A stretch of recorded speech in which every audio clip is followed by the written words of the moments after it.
aqui, sabe? E o papai é Elias Muxeric Haddad. A minha mãe, Arlinda Jorge. A mamãe é filha de Sírio, o papai é libanês. Veio jovem para o Brasil. E, bom, depois de 40 anos, ele voltou ao Líbano. Rever os irmãos, que já tinha perdido o pai. E depois o papai foi mais 3 vezes ao Líbano. E ele queria me levar para conhecer os irmãos dele. E eu nunca quis ir. Mas depois que ele faleceu, um dia deu um estalo. Não, eu preciso conhecer a família do papai. Peguei a patroa, em 15 dias arrumamos aí para viajar e fomos para o Líbano. Quanta coisa bonita! Nossa Senhora, o Líbano é um pedaço do paraíso, sabe? Mas agora está sofrendo muito. Bom, na verdade, a formação da gente talvez interessasse por alguma razão. O papai era um homem muito culto, mas ele conhecia muito história mundial da Segunda Guerra, da Primeira Guerra. Conhecia como nenhum professor conhecia igual. Conhecia as minudências sabe? E, inclusive, ele me contava o Estreito de Gibraltar, como ocorreu a conquista de Gibraltar pelos mouros. Tinha um general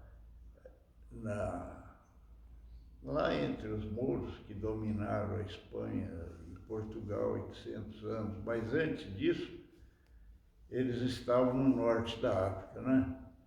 E ele era um militar muito inconveniente, intrometia em tudo, e eles estavam cansados desse militar. E você sabe que quando a pessoa não é muito benquista, logo indica o sujeito ser representante da nação lá não sei onde e tal, ser ministro das relações exteriores, né? Então mandaram ele com 10 mil soldados. Estou te contando história, não sei se Tá perfeito, isso meu pai me contava muito, sabe? Mandaram ele com 10 mil soldados para conquistar a Espanha. E era uma aventura impossível.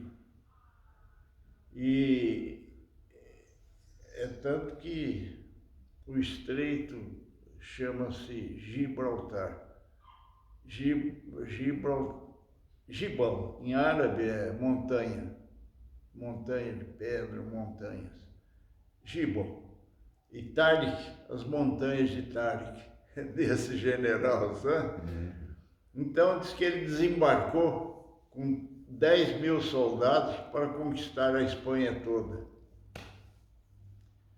E logo que desembarcou, ele mandou que queimassem todas as embarcações.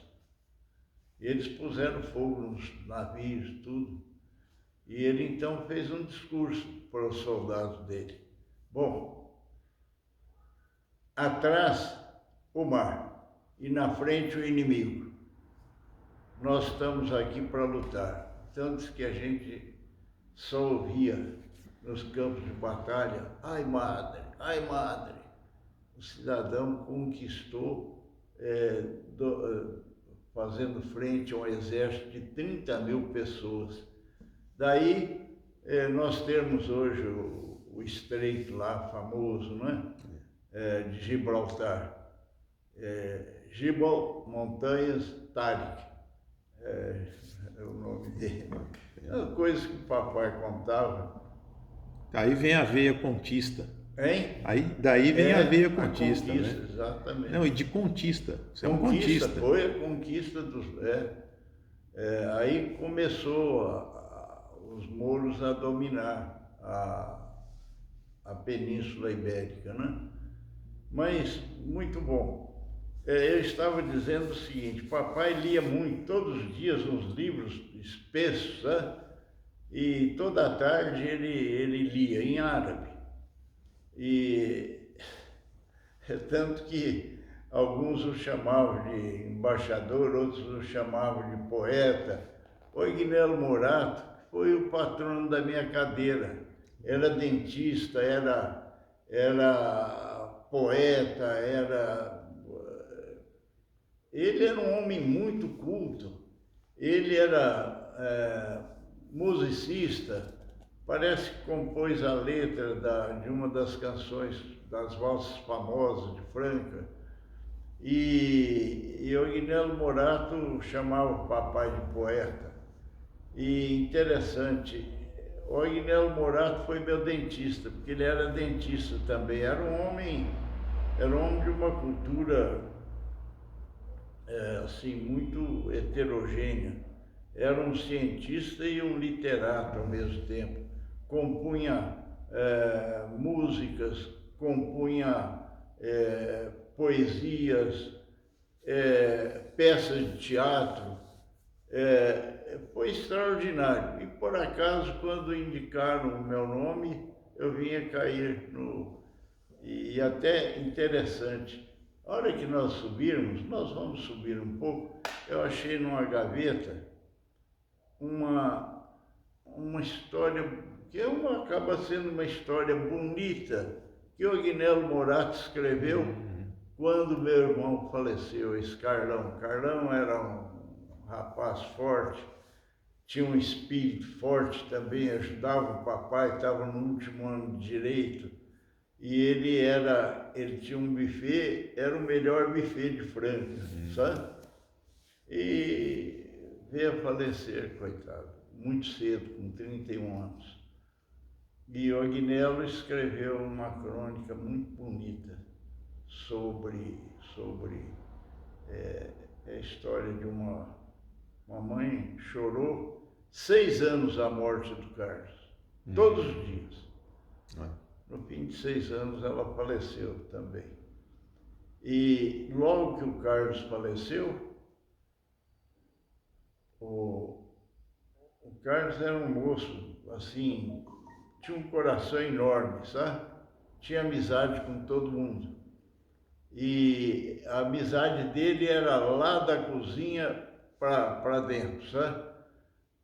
Conhecia, tinha amizade com o avô, com a avó, com o filho, com a filha. Era extraordinário. Era um moço que...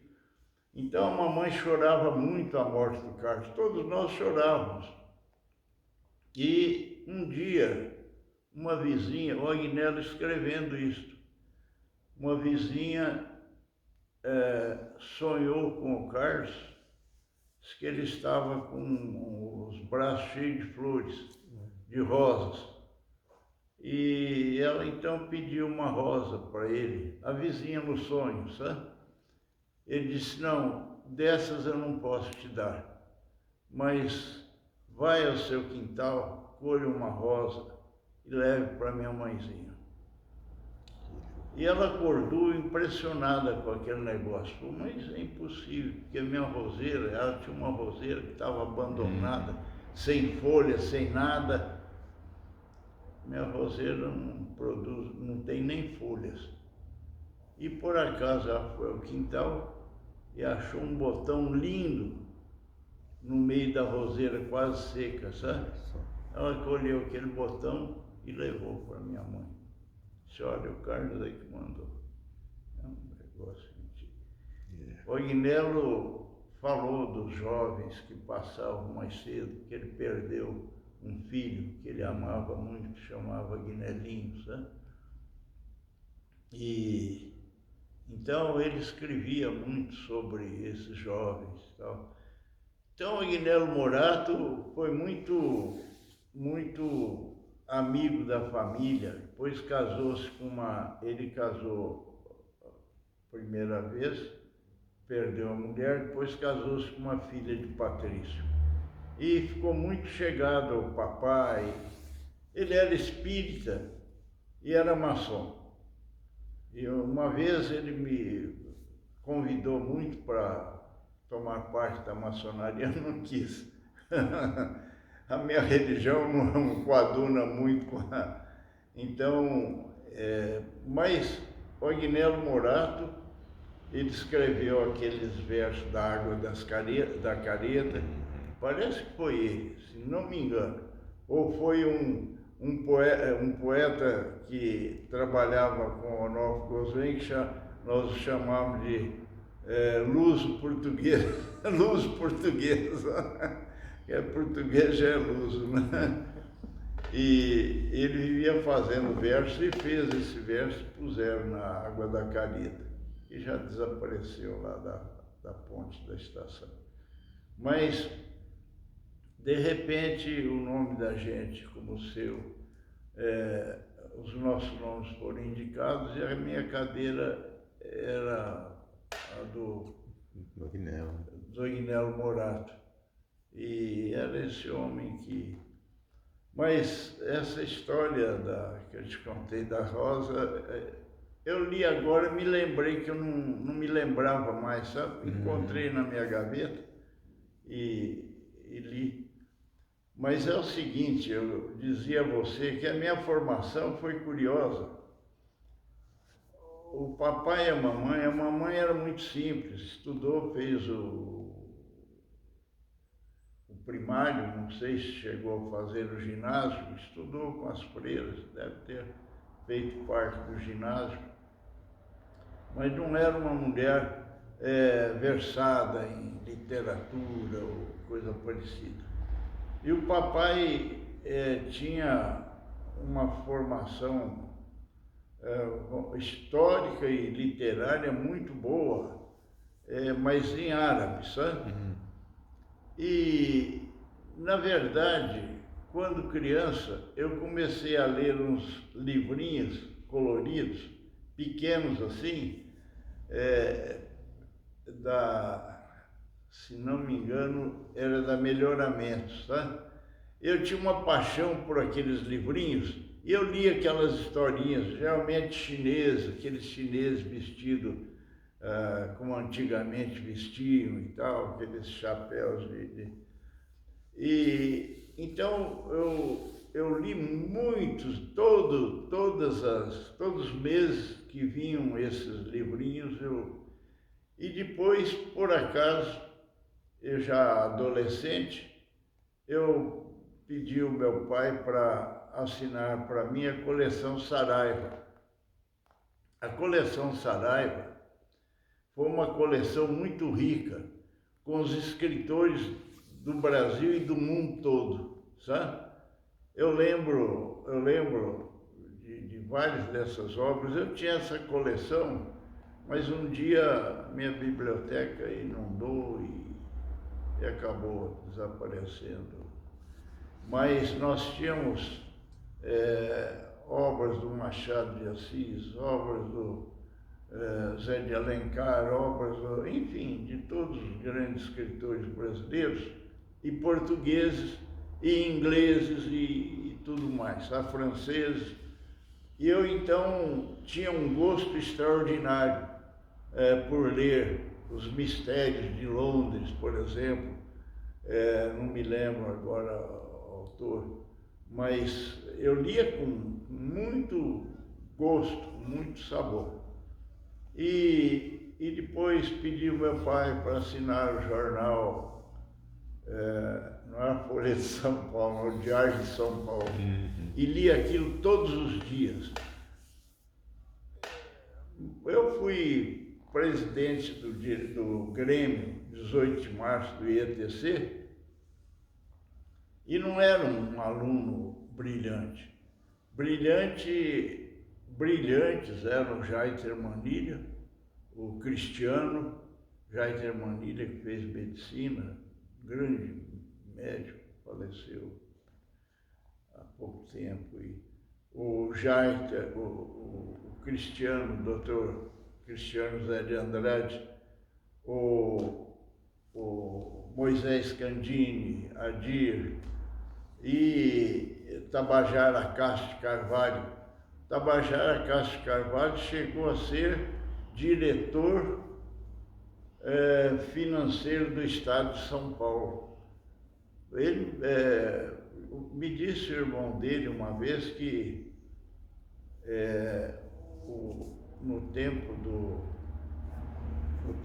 governador Mário Covas disse a ele: olha, eu quero que você se inscreva no partido porque eu quero nomear o secretário das finanças do Estado.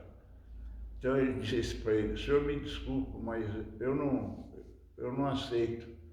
Afinal de contas, daqui 4 anos o senhor vai embora. Eu aqui permaneço porque eu sou efetivo. Mas, então, a gente cresceu. Eu comecei a fazer o científico porque eu tinha, assim, eu gostava muito de medicina, quer dizer, gostava da carreira de médico. Mas depois eu vi que o que eu gostava mesmo era da advocacia, sabe? Então passei do científico para o clássico. E tive uma dificuldade danada de adaptar, mas ao mesmo tempo eu fazia o curso normal. E no curso normal eu terminei mais cedo e entrei na faculdade e vivi. Quando eu fui para São Paulo, o primeiro ano, Dr. Tades, Dr. Castro Eugênio Poroni, nós fizemos o primeiro ano em Uberaba. Era o curso de Direito mais próximo de Franca. Naquele tempo não usava a gente viajar tanto. Mas depois eu quis me transferir para São Francisco. A minha paixão era São Francisco, né? Mas a São Francisco não aceitava transferência. Se algum aluno transferisse para lá, ele ficava no gelo e não aguentava e ia embora. Muito bom. Eu então fui para a Católica. A Católica eu tive um pouco de dificuldade para transferir, a Católica de São Paulo. Mas eu já assistia aulas lá e me transferi para a Católica de Campinas. E eu levava a frequência da Católica de São Paulo para Campinas e fazia as minhas provas. E depois que eu terminei, lá pelas tantas, eu era um moço do interior, sem malícia, sem maldade, mas corajoso. Nós vivíamos aí nos palanques com o Onofre Gozuen fazendo discursos e tal, porque o Onofre Gozuen foi para mim o maior prefeito de Franca, sabe? E ele era professor do IETC de trabalhos. E ele era muito idealista, então nós estudantes, adolescentes, começamos a apoiá-lo e apoiamos sempre, tá? E eu fui embora para São Paulo e em São Paulo eu acabei sendo diretor de escolas municipais e fazia o curso de Direito. E era secretário da Educação o Dr. Vicente Paula Lima, não sei se você já ouviu falar. Era francano e era um deputado famoso, foi presidente da Assembleia, E interessante que ele tinha um assistente na Secretaria da Educação, professor Fachada. Eu um dia procurei o professor Fachada, que estava fazendo direito, pagava a minha escola, o que eu ganhava nas escolas municipais, eu ganhava bem. A escola municipal pagava bem, mas não dava para e que eu queria dar trabalhos manuais à noite, que tinha uma cadeira lá no ginásio da... Agora começa a história que eu publico num dos livros. Uma história muito interessante. Dar trabalhos manuais, eu tinha muito gosto e muita habilidade. Tem tanta história relativa a isso, né? E eu gostava muito dos meus alunos, porque eles saíam lá da Brasilândia, distante, tomavam 2 conduções para trabalhar o dia inteiro na cidade. Em vez de voltar à noite lá para o seu bairro, tomar um banho, jantar, eles iam para o ginásio. Às 7 horas da noite começavam as aulas dele. E eu tinha uma consideração extraordinária. E quando começaram a fazer os trabalhos manuais que a gente dava, eu conhecia bem a arte. Eles descobriam a capacidade que eles tinham de criar, que eles desconheciam. Uma vez o Oswaldo Sanjorge é o autor das obras de matemática durante muitas gerações. Ele foi designado pela Secretaria da Educação para inaugurar um quadro e o nome do Giacomo Stavoli, que foi um outro matemático, que ia dar o nome ao ginásio, sabe? Então ele foi, e o diretor tinha me encarregado de fazer uma exposição de trabalhos por dia e nós fizemos uma exposição linda. Os alunos tiveram eles é que fizeram, porque eram os trabalhos que eles produziram, sabe? Oswaldo Sanjorge era coradão, grandão, falante, grande matemático, autor de muitas obras. E quando viu a exposição, apertou a minha mão com força. Professor, o senhor arrancou água das pedras. Quer dizer, sabia que aqueles meninos eram pobrezinhos, trabalhavam e conseguiram produzir tanta coisa bonita. E muito bom.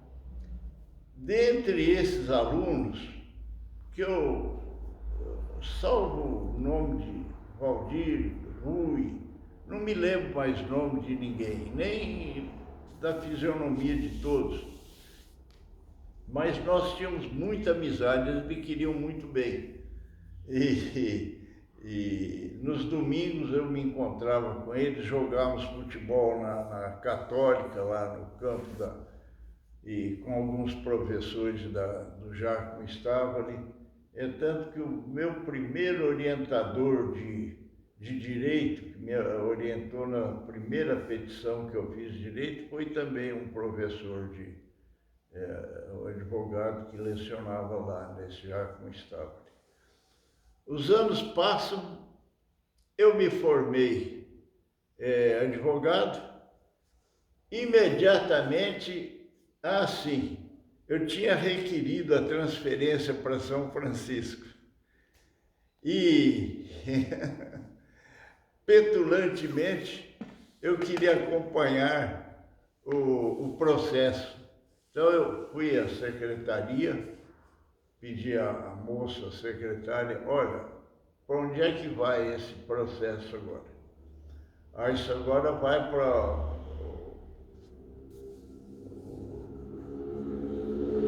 era comissão, não era congregação, CTC, uma coisa assim. Era uma espécie de congregação, sabe? Ali não tinha, os professores não tinham muito nome. Era Miguel Reale, Alfredo Buzaide,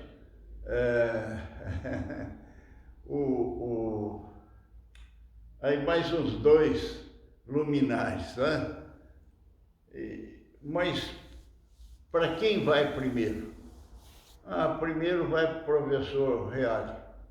Quando é que a senhora vai mandar? E eu bati, naquele tempo, o professor entrava por uma porta do fundo da classe. e logo ascendia aquele tablado que chamavam de cátedra, né? Uhum. E os alunos entravam pela porta lateral. Você fez São Francisco? Não.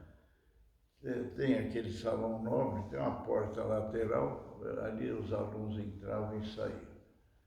Então, não era comum aluno e professor conversar na rua. Isso foi normal depois que nós criamos o curso de Filosofia, Ciências e Letras aqui, né? E não tinha tanta solenidade, mesmo nas relações de professor e aluno. Mas eu fui ao escritório do Dr. Reale e ele me recebeu assim muito gentilmente, me dedicou um livrinho que ele escreveu sobre Dante Alighieri. Ele era o grande filósofo, né, o Miguel Reale. E depois o processo voltou para a secretaria e ela mandou para o Dr. Alfredo Buzaide. E eu fui ao escritório do Dr. Alfredo Buzaide. Eu não conhecia esse pessoal, mas fui com a cara e a coragem. Mas fui assim, era interesse meu acompanhar o processo e caminhou. Eu sei dizer que um dia eu estava como aquele advogado que começa, o estagiário, né? Eu ia subir o elevador do fórum quando desceu o Buzaide, falou para mim, ó, você vai ganhar a questão. O Supremo decidiu que funcionários, estudantes e estudantes funcionários têm direito à transferência, isso e aquilo. Eu fiquei numa felicidade muito grande. Passa algum tempo, eu comecei a frequentar o 4º ano da Faculdade de Direito. Assisti às aulas do professor Almeida Júnior, que veio posteriormente a ser meu orientador na tese de doutoramento, né? Em educação, que ele era um grande educador. Ele era médico, legista, ele era do Conselho Federal de Educação, ele era um cérebro privilegiado, sabe? E um homem muito sério e tudo. E comecei a frequentar as aulas do 4º ano já da São Francisco e depois me veio a notícia que eu fui aprovado, o meu pedido foi aprovado. Meu Deus do céu, foi a maior vitória que eu alcancei na minha vida. Corri para Campinas para buscar a transferência. Negaram a transferência em Campinas. Por quê? Era o inspetor federal. Negou a transferência da Católica para... Aquilo para mim também foi a maior decepção que eu tive na vida. Mas como? Depois de tanta luta, 2 anos lutando, acompanhando o processo e tal,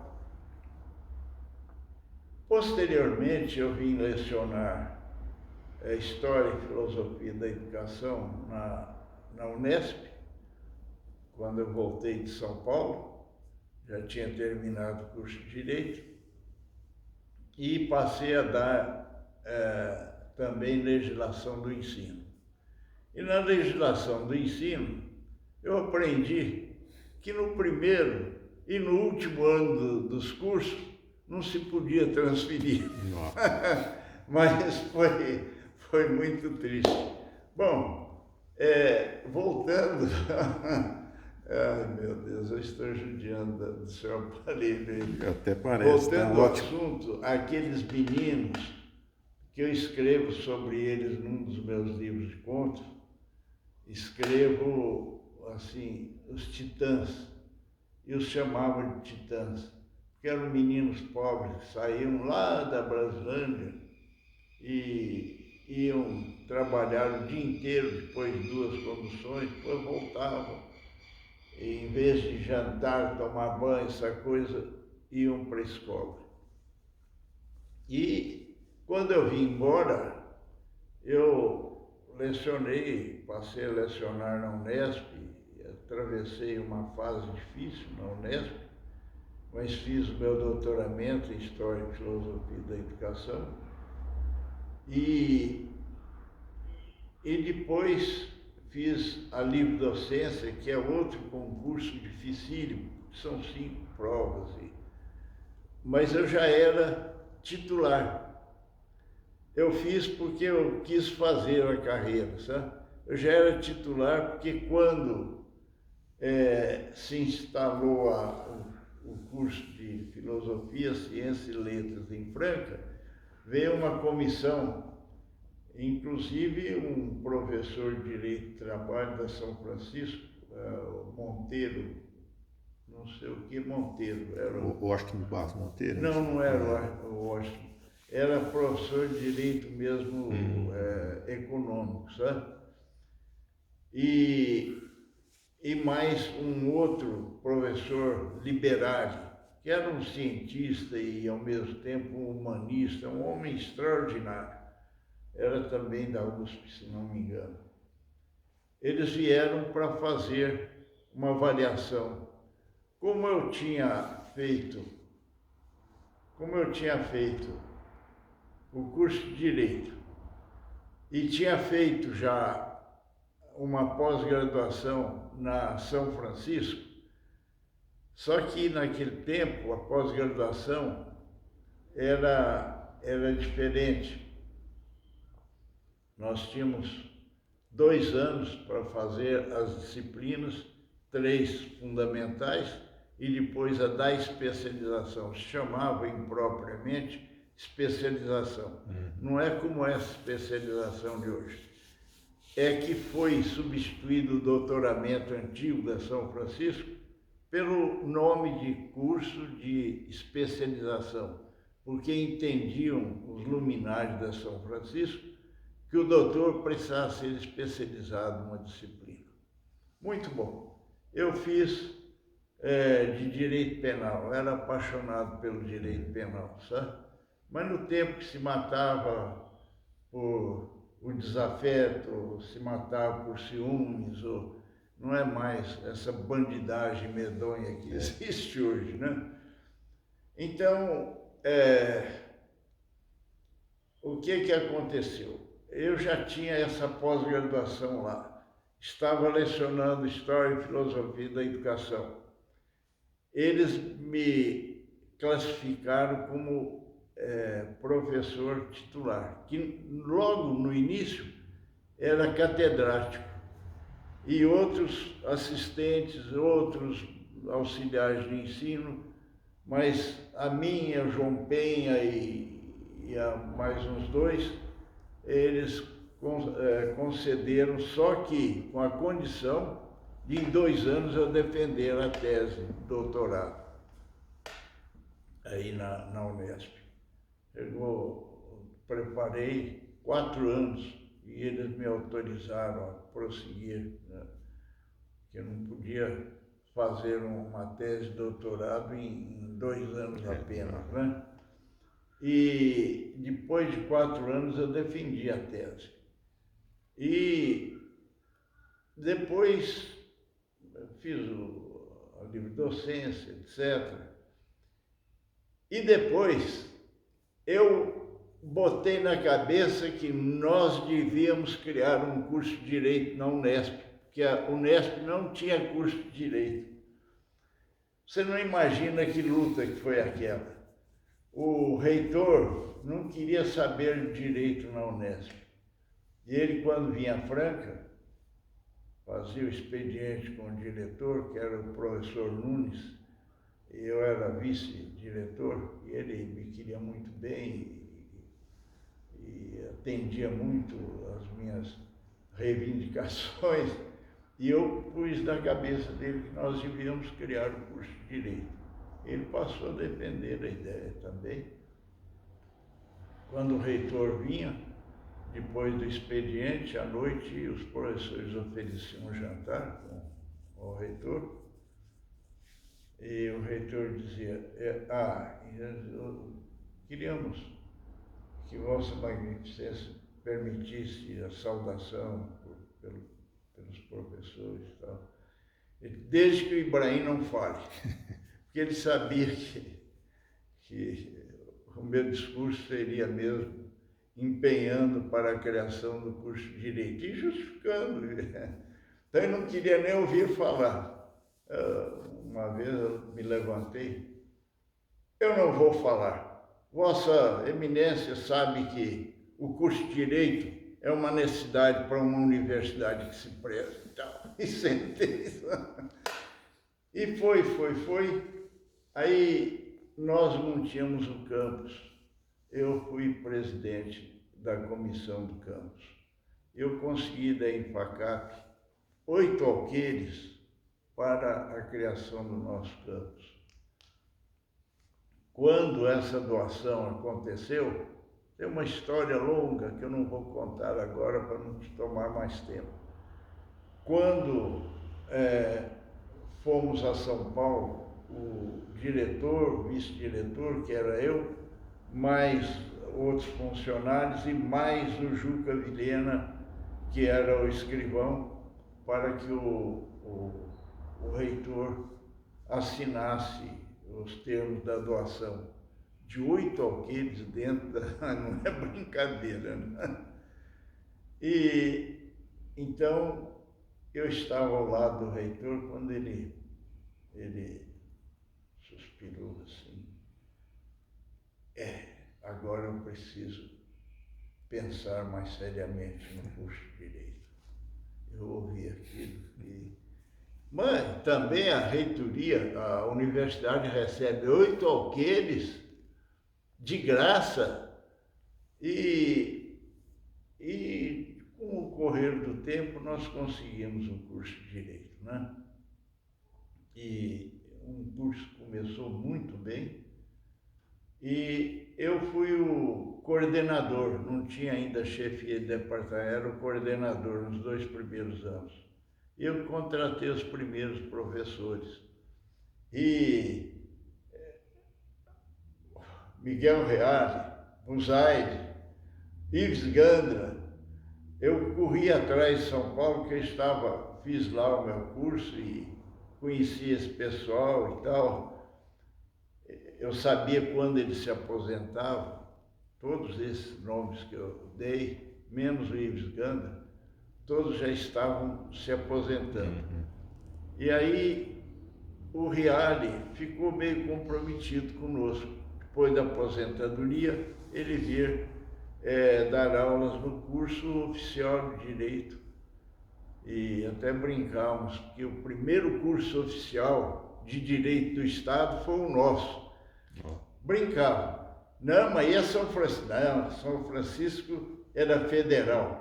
Foi criado um curso de Direito no Sul e outro no Norte, em Pernambuco e outro em São Paulo.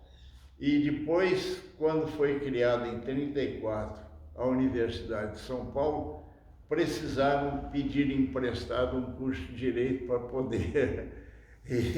Mas isso era brincadeira, porque...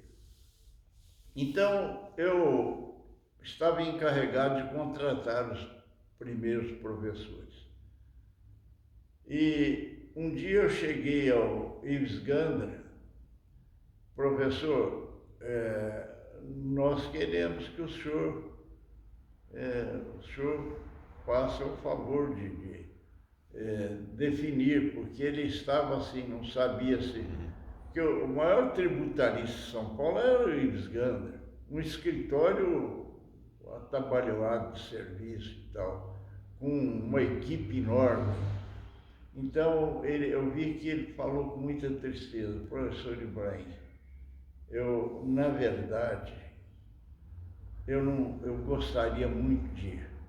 Porque ele lecionava no Mackenzie, que era particular, ele queria aposentar-se num curso oficial, né? Mas o senhor sabe como é o movimento do meu curso. Eu não posso ficar 2 dias por semana em Franca, do meu escritório. Eu não posso ficar 2 dias. Então, o que acontece? Mas o senhor não se preocupe, ele falou para mim.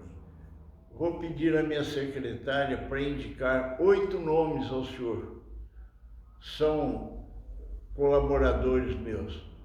Qualquer um que o senhor